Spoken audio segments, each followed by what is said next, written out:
Kita tidak akan pernah tahu apa yang akan terjadi pada hari esok.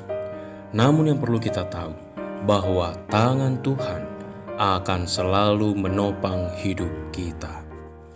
Shalom, selamat malam saudaraku. Renungan malam kita pada hari Senin 15 Juni 2020 diambil dalam buku Cara Menafsirkan Alkitab dengan judul pembahasan malam ini, Menghadapi Kesulitan dengan Jujur dan Hati-hati. Pernahkah Anda memiliki pengalaman menemukan ayat atau serangkaian ayat yang tidak Anda pahami? Atau menemukan kesulitan menyelaraskannya dengan ayat lain atau dalam kenyataan secara umum?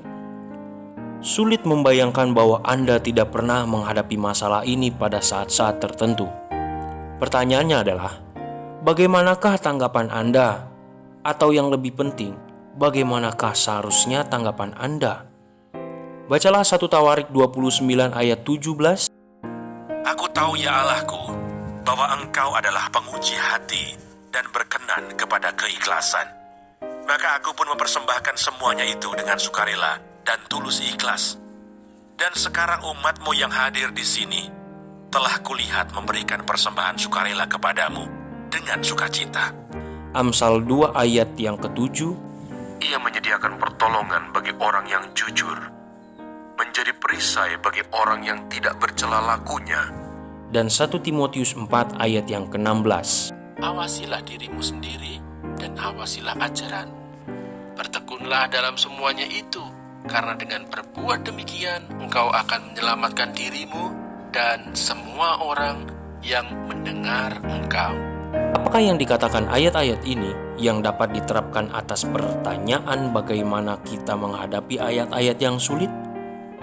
Hanya saat kita jujur, kita dapat menghadapi kesulitan-kesulitan secara memadai. Kejujuran menjaga kita agar tidak menghindar dari kesulitan atau berusaha mengaburkannya. Kejujuran juga akan mencegah kita dari memberikan jawaban yang dangkal, yang tidak melalui penelitian yang cermat. Tuhan senang dengan kejujuran dan integritas.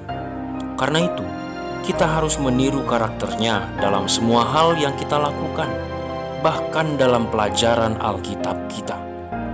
Orang-orang yang jujur akan menghadapi kesulitan Alkitab sedemikian rupa sehingga mereka berhati-hati untuk menyajikan informasi di luar konteks.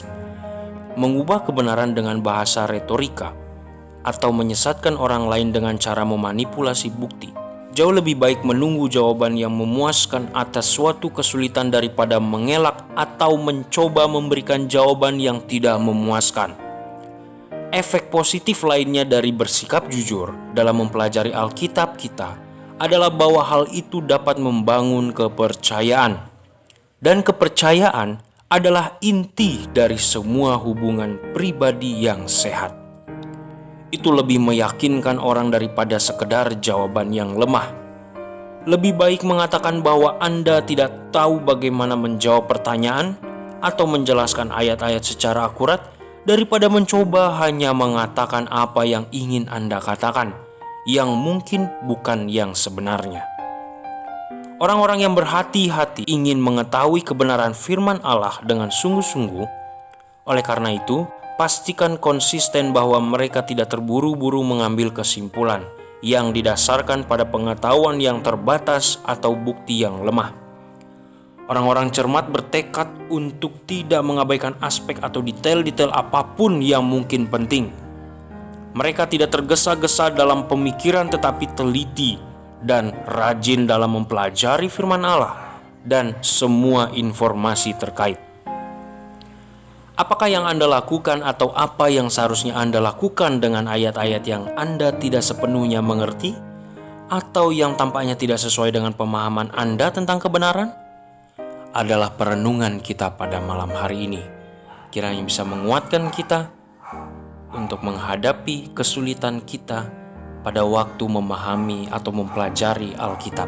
Kita berdoa.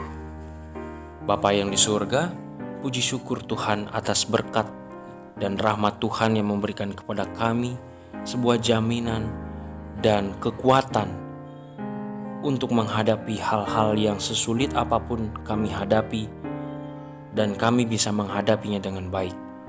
Bapa, pada malam ini kami sudah mempelajari dan merenungkan mengenai menghadapi kesulitan dengan jujur dan hati-hati. Kiranya ini bisa menguatkan kami dan memberikan kami motivasi untuk lebih lagi mempelajari firman Tuhan, sehingga pada waktu kami menjawab firman Tuhan itu tidak setengah-setengah, melainkan dengan sepenuh hati, dengan kejujuran dan sedetail mungkin pada waktu ada orang yang membutuhkan pertanyaan melalui Alkitab dan merindukan kebenaran firman Tuhan. Bapa di surga, kami berdoa, sertailah kami malam ini dalam tidur kami, sehingga kami pun bisa bangun dengan baik pada esok hari dan memulaikan aktivitas kami dengan baik. Terima kasih banyak Tuhan sudah mendengarkan doa kami.